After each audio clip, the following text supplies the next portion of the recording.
जो अपन कल series start कर रहे की है, उस सीरीज में आज दूसरा जो टेस्ट पेपर है वो लेके आया हूँ मैं। और ये जो टॉपिक है ये भी मर्दा से रिलेटेड है। कल जो अपन ने पहला जो सीरीज का जो पहला वीडियो अपन ने देखा था, उसमें अपन ने 25 क्वेश्चनों का सॉल्यूशन किया था। उसी को मैं कंटिन्यू करते हुए ये दूसरा जो वीडियो है ये लेकर आया हूँ, जिसमें सॉइल साइंस से रिलेटेड फिर से 25 क्वेश्चन है जिनका अपन सॉल्यूशन भी करेंगे और उनसे रिलेटेड जो और क्वेश्चन सॉल्व हो पाते हैं उनके ऊपर अपन डिस्कस करेंगे।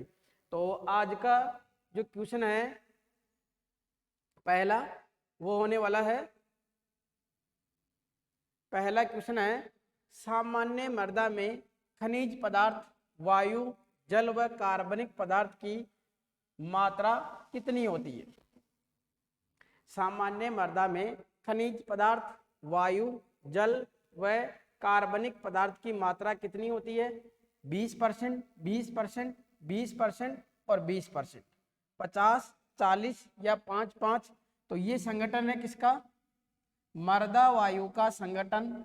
मैंने कल भी बताया था मृदा वायु में दो भाग है, एक भाग है ठोस और दूसरा भाग है रंध्र अवकाश। तो इसमें 4 कारक पाए जाते हैं। जो मृदा वायु होती है वो होती है इसमें 25%। जो मृदा जल होता है वो होता है 25%।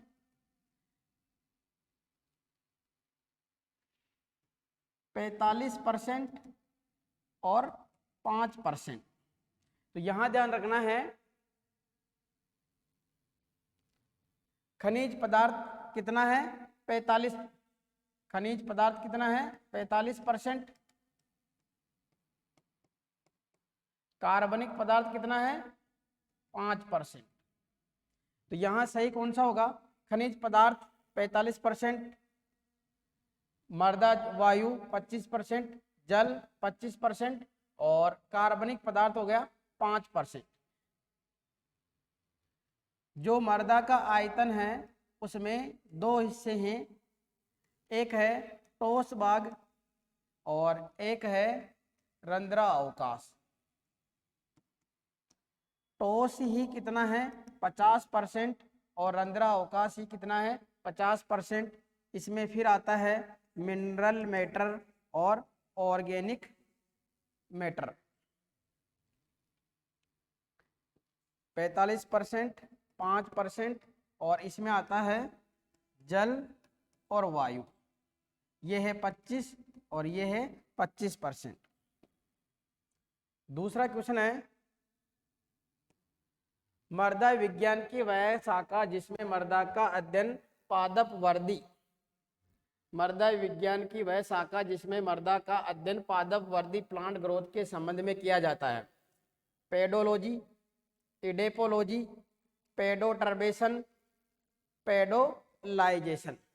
तो पेडोलॉजी में मृदा उत्पत्ति का, वितरण का, इनका अध्ययन किया जाता है, तब तो उसको कह रहे हैं पेडोलॉजी। पेडोलॉजी ग्रीक लैंग्वेज का वर्ड है। इसके अनुसार जो मृदा होती है वो है नेचुरल बॉडी। इसका सही आंसर है इडेपोलॉजी, यानी जब हायर प्लांट के रिलेशन में, उसकी ग्रोथ के रिलेशन में मृदा की स्टडी की जाती है उसको कहा जाता है इडेपोलॉजी। इसके अनुसार जो मृदा होती है वो क्या है, पोषक तत्वों का घर, पोषक तत्वों का घर माना गया है मृदा को। नेक्स्ट क्वेश्चन है मृदा का उद्ग्रह, मृदा का उद्ग्रह यानी वर्टिकली काटने पर जो जननिक रूप से पेरेंटल संबंधित अनेकों परतें दिखाई देती है, इन परतों की इकाई को क्या कहते हैं। क्वेश्चन है जब मृदा के अंदर खड़ा कटाव लगाया जाता है, वर्टिकली इसमें कट लगाया जाता है, तब विशेष प्रकार की परतें दिखाई देती है। तो इन परतों की इकाई को यानी यूनिट को क्या कहा जाता है, सोलम कहा जाता है, मृदा संस्तर कहा जाता है, अवमृदा कहा जाता है, या सॉइल प्रोफाइल कहा जाता है। तो इनको क्या कहते हैं? मृदा संस्तर, सॉइल होरिजन। सोलम क्या है? लैटिन भाषा का वर्ड है, जिससे कि आगे चल के कौन सा वर्ड बना है? Soil word. और इसमें आता है ए और बी संस्तर। मृदा संस्तर जो कटान लगाने पे अलग अलग प्रकार की परतें दिखाई दे रही है, तो उन परतों को क्या करें? Soil horizon. अवमृदा 15 सेंटीमीटर से अधिक जो मृदा है गहराई में, वो मृदा है अवमृदा। मृदा प्रोफाइल यानी कि मृदा संस्तरों का जो योग है वो ही क्या कहलाता है? मृदा प्रोफाइल कहलाता है। इसी को मृदा प्रच्छेदिका भी कहा जाता है। या मैं कह दूं कि वर्टिकल सेक्शन करने पे जो कटान बना है वो क्या है? मृदा प्रोफाइल। नेक्स्ट क्वेश्चन है, मृदा प्रोफाइल विभिन्न परतों में। यहाँ पहला जो क्वेश्चन था मृदा का, तो अगर इसमें आंसर आएगा मृदा प्रोफाइल। और जो क्वेश्चन है मृदा प्रोफाइल विभिन्न परतों में क्षैतिज बटा हो जिन्हें विश्लेषण द्वारा पहचाना जा सकता है, इसका आंसर है मृदा संस्तर। पहले का आंसर है मृदा प्रोफाइल और इसका सही आंसर है मृदा संस्तर, सॉइल होरिजन। मृदा संरचना क्या होती है? Arrangement of soil particle. मृदा कणों का जो जमाव होता है, व्यवस्थापन होता है, उसको कहा गया है मृदा संरचना, सॉइल स्ट्रक्चर। मृदा कणाकार क्या है? बालू, सिल्ट और कले, इन तीनों का जो अनुपात है यानी जो मिश्रण है, उसी को क्या कहा गया है? मृदा कणाकार, सॉइल टेक्सचर या मृदा गठन कहा गया इसी को। मृदा का ये ऐसा गुण है जो अपरिवर्तित रहता है। मृदा का ये ऐसा गुण है जो अपरिवर्तित रहता है। मृदा प्रोफाइल क्या है? मृदा संस्तरों के संयोग से जो प्रक्रिया हो रही है उसी को अपन कह रहे हैं मृदा प्रोफाइल। नेक्स्ट क्वेश्चन है, जैविक संस्तर, ऑर्गेनिक होरिजन, निम्न में से किस संस्तर को कहा जाता है? ऑर्गेनिक होरिजन की अपन यहाँ बात करते हैं। होरिजन तो जब भी वर्टिकल सेक्शन लगाया जाता है मृदा के अंदर, यानी कटान बनाया जाता है, तब सबसे ऊपर जो संस्तर आता है उसका नाम है ओ संस्तर। ओ संस्तर के बाद में जो संस्तर आता है उसका नाम है ए संस्तर। ए संस्तर के बाद में जो संस्तर आता है उसका नाम है ई संस्तर। इसके बाद में जो संस्तर आता है उसका नाम है बी संस्तर। इसके बाद में जो संस्तर आता है उसका नाम है सी संस्तर। और इसके नीचे पाई जाती है आर लेयर। यहाँ एक एक को देखते हैं। जो ओ संस्तर है इसी को कहा जाता है ऑर्गेनिक होरिजन। ऑर्गेनिक होरिजन कहा जाता है इसी को ही। ये कहाँ प्रेजेंट होता है? फॉरेस्ट जो लैंड है वहां पे पाया जाता है। कहाँ एब्सेंट होता है? जो अरेबल लैंड है जहां कृषि कार्य किया जा रहा है वहां की जो भूमि है उसमें ये एब्सेंट होता है। अपर मोस्ट जो होरिजन है फॉरेस्ट लैंड के अंदर वो कौन सा है? ओ होरिजन। यदि कल्टीवेटेड लैंड की, अरेबल लैंड की बात करता हूं तो टॉप होरिजन कौन सा कहलाता है? ए होरिजन। लेकिन फॉरेस्ट लैंड की बात करते हैं तो टॉप मोस्ट होरिजन कौन सा कहलाता है? ओ होरिजन। दूसरा है ए होरिजन, इसको कहा जाता है मिनरल होरिजन। क्यों? यहाँ मिनरल्स की अधिकता पाई जाती है, यहाँ ऑर्गेनिक मैटर की अधिकता थी, इसलिए इसको ऑर्गेनिक होरिजन कहा। इसमें मिनरल्स की अधिकता होती है, इस कारण इसको मिनरल होरिजन भी कहा जाता है। ए और बी को जोड़ने वाला जो होरिजन है वो कौन सा है? ई होरिजन। जो बी होरिजन है इसको कहा जाता है एलुवियल होरिजन, जबकि जो ए होरिजन है इसको कहा जाता है एलुवियल होरिजन। जो ए होरिजन है इसको कहा जाता है washing out horizon. B horizon को कहा जाता है washing in horizon, washing in horizon. C horizon की क्या विशेषता है? यहाँ रॉक्स पाई जाती है, वो होरिजन कहलाता है सी होरिजन। और इस सी होरिजन के नीचे बेड रॉक्स की एक लेयर पाई जाती है, इस लेयर को कहा जाता है आर होरिजन। तो यहाँ पूछा गया है ऑर्गेनिक होरिजन निम्न में से किस संस्तर को कहा जाता है? उसका सही आंसर है ओ होरिजन। नेक्स्ट क्वेश्चन है, निम्नलिखित संस्तरों में से संस्तरों की सही क्रम कौन सी है? जस्ट अभी बताया मैंने, ओ होरिजन, ए होरिजन, ई horizon, B horizon, C horizon और उसके बाद में आर। तो ये सीक्वेंस कहाँ से मिल रही है आपको? ऑप्शन नंबर सी में। तो इसका सही आंसर कौन सा है?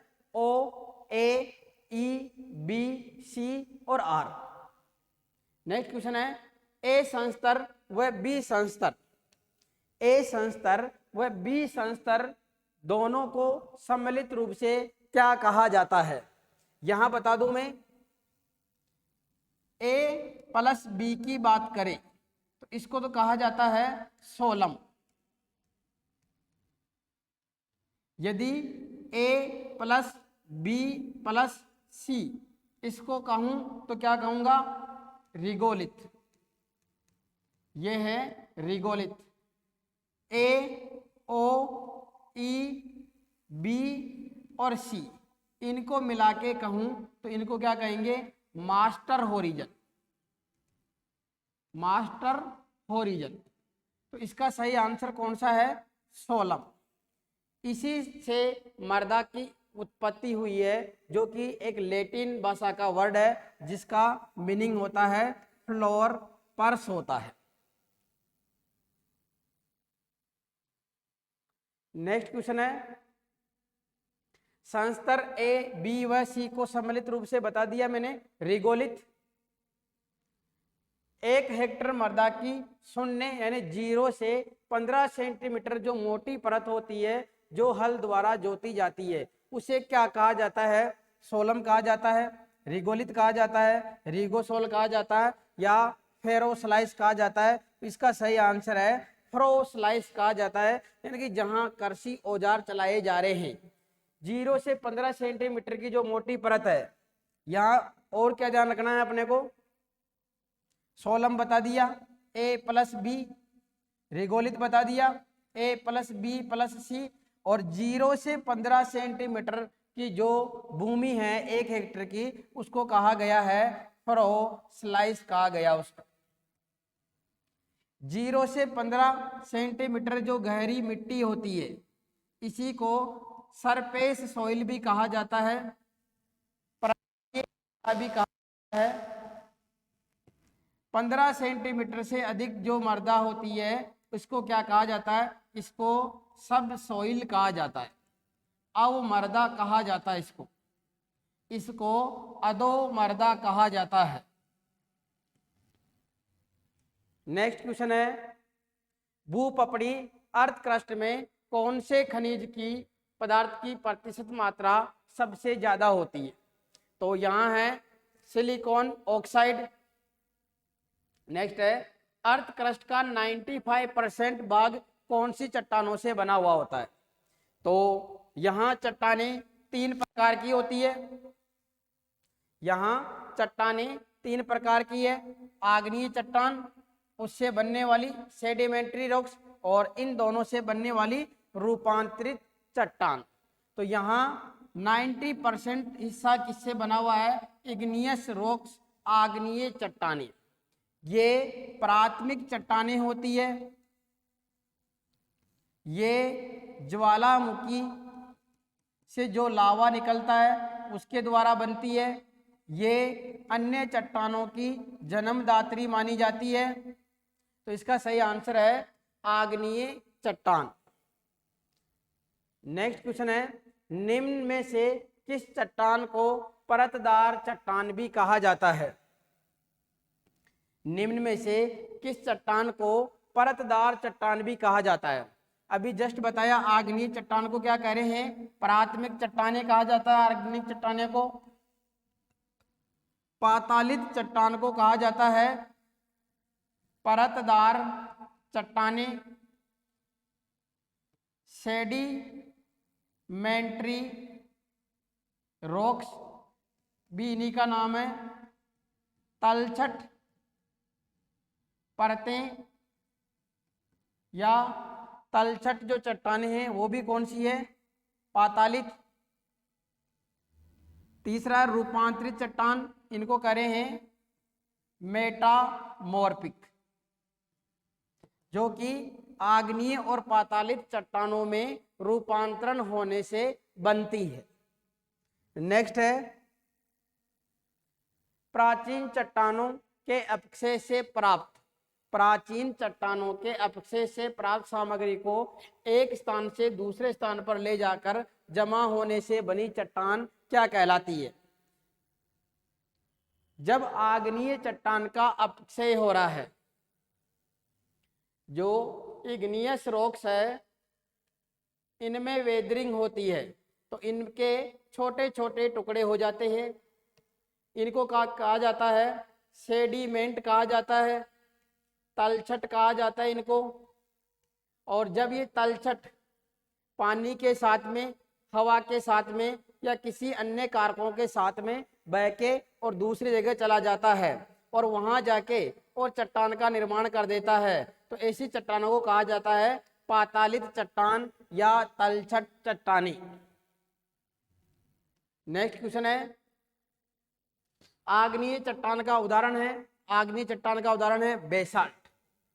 नेक्स्ट क्वेश्चन है, मृदा में उपस्थित कुल जल की वह अधिकतम मात्रा जो मृदा कणों द्वारा धारित रहती है।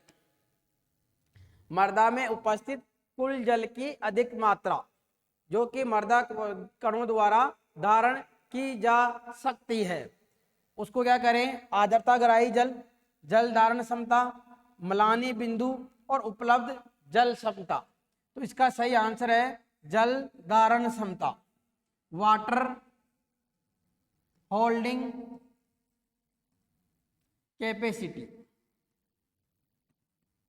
आर्द्रताग्राही जल क्या होता है? मृदा कणों के चारों ओर जो परत के रूप में जल पाया जाता है, जो कि वायुमंडलीय आर्द्रता को ग्रहण करने से प्राप्त होता है, एकत्रित होता है, उसको करें आर्द्रताग्राही जल। म्लानी बिंदु यानी मृदा के अंदर जल की वह मात्रा जिसके ऊपर पौधे सूखने लग जाते हैं, तो उस अवस्था को कह रहे हैं म्लानी बिंदु। उपलब्ध जल क्षमता यानी कि मृदा के अंदर वह जल की मात्रा जो पौधों को उपलब्ध हो पा रही है, उसको कह रहे हैं उपलब्ध जल क्षमता। नेक्स्ट क्वेश्चन है, मृदा शब्द की उत्पत्ति लैटिन भाषा के किस शब्द से हुई है? ये पहले बता दिया मैंने, सोलम शब्द से। किस तत्व की प्रधानता से मृदा कणों का बिखराव होता है? ऐसा कौन सा तत्व है जिसके कारण मृदा कण जुड़ने की जगह क्या होते हैं? बिखरते हैं। वो है कैल्शियम, पोटेशियम, मैग्नीशियम या सोडियम। तो इसका सही आंसर है सोडियम तत्व के कारण जो मृदा कण हैं वो बिखर जाते हैं। नेक्स्ट है international soil science society. International soil science society, international society of soil science, international society of soil science के अनुसार जो मोटी बालू है उसके कणों का व्यास क्या होता है? यहां थोड़ा डिटेल से देखिए। जो मृदा कण होता है, मृदा कणाकार यानी मृदा गठन, ये इसमें 3 मृदा कण हैं मुख्य रूप से। बालू, जिसको सैंड कहा जाता है, सिल्ट और क्ले। क्ले को मृत्तिका कहा जाता है। बालू के दो प्रकार बताए गए हैं, मोटी बालू और महीन बालू। ये प्रक्रिया स्टार्ट होती कहाँ से, 2 लगाना है और कितना 0.2, यानी एक एक जीरो बढ़ते जानी है और आगे क्या लगा हुआ इकाई में mm। तो वो तो है मोटी बालू का। 0.2 से फिर एक बार और जीरो लगा दो, हो गया महीन बालू का। 0.02 से 0.002 mm, ये हो गया सिल्ट का। और लेस देन 0.02 mm, वो हो गया क्ले का। तो यहाँ क्या है, मोटी बालू का 2 से 0.2, 2 से 0.2 mm। तो इसका सही आंसर है बी। नेक्स्ट क्वेश्चन है, मर्दा आयतन के भीतर ठोस पदार्थों से रहित जो स्थिर या रिक्त स्थान होता है उसको क्या कहा जाता है, उसको कहा जाता है रंध्रा अवकाश। प्रतिशत मर्दा सांद्रता या मर्दा रंध्रा अवकाश ज्ञात करने का जो सूत्र है वो कौन सा है। यहां है सूत्र इसका, पोरोसिटी जो निकाली जाती है,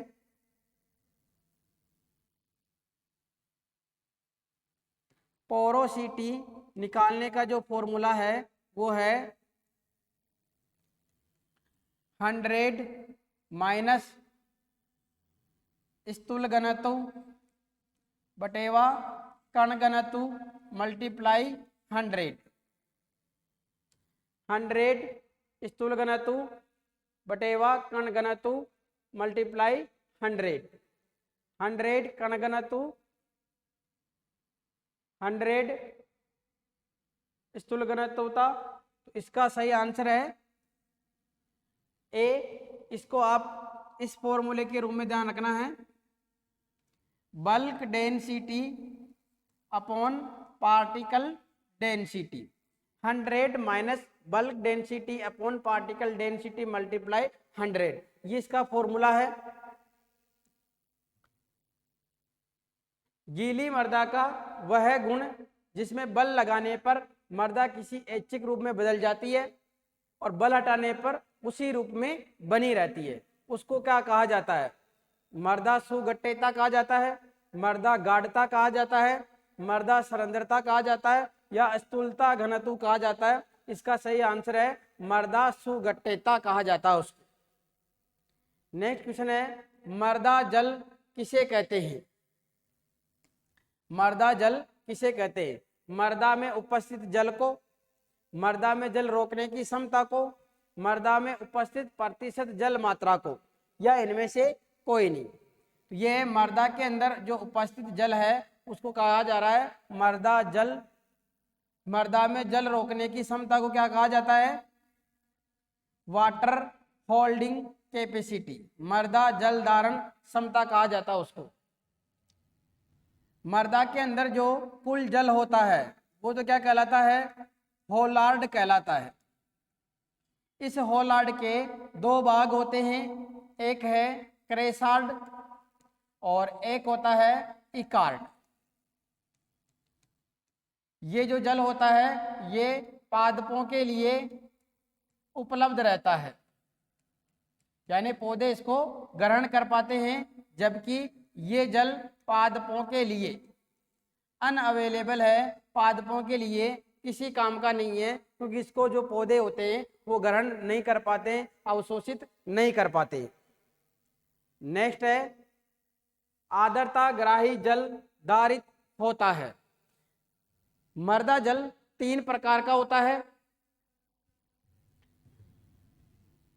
मृदा जल 3 प्रकार का होता है, आर्द्रता ग्राही जल,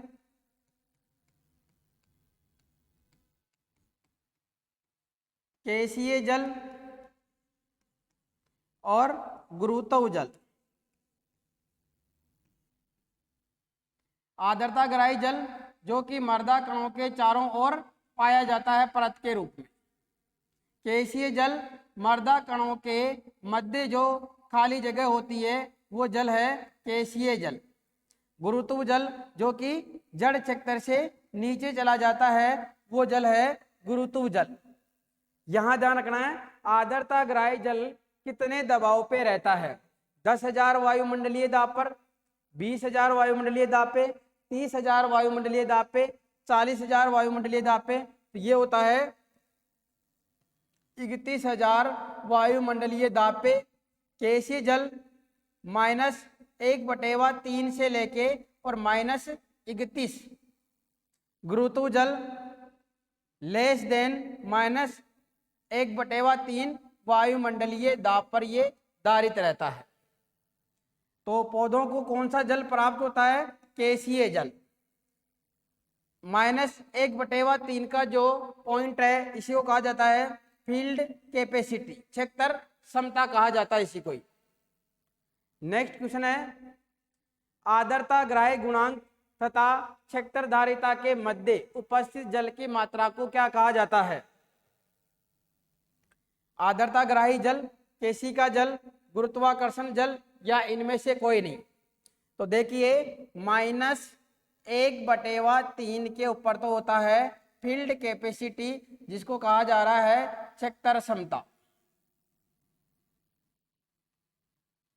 -15 के ऊपर होता है परमानेंट विल्टिंग पॉइंट और -31 के मध्य होता है हाइग्रोस्कोपिक कोफिशिएंट यानी आर्द्रताग्राही गुणांक।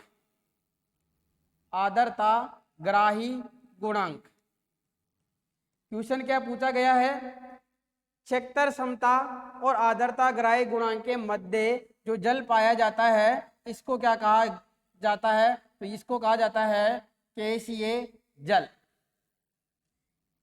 क्षेत्र क्षमता और परमानेंट विल्टिंग पॉइंट के मध्य जो जल होता है इसको कहा जाता है प्राप्य जल और परमानेंट विल्टिंग पॉइंट से आर्द्रताग्राही गुणांक के मध्य पाया जाता है इसको कहा जाता है अप्राप्य जल।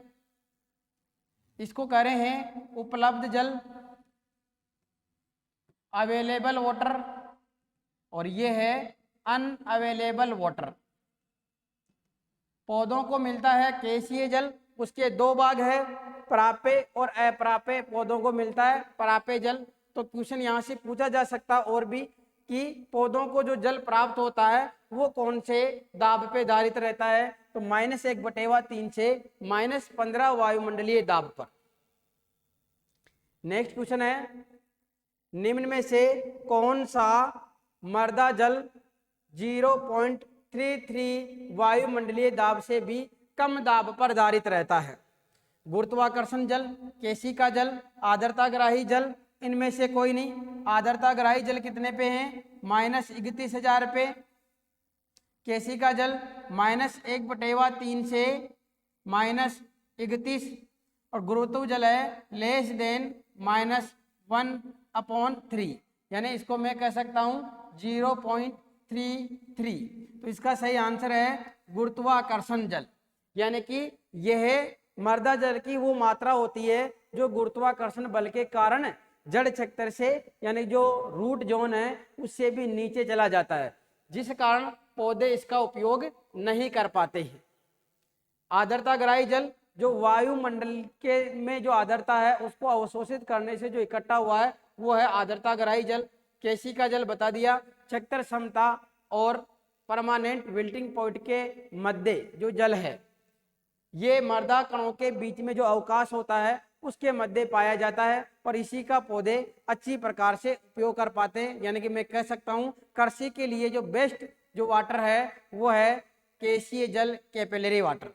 तो ये आज के 25 क्वेश्चन जो कि रिलेटेड थे सॉइल साइंस से, मृदा से रिलेटेड है। तो इसी क्रम में अगले वीडियो को और ज़्यादा से ज़्यादा शेयर करें जिससे कि अन्य लोगों के पास भी ये जो सीरीज है पहुँचे और वो अपनी तैयारी का इवैल्यूएशन आसानी से कर सके। धन्यवाद।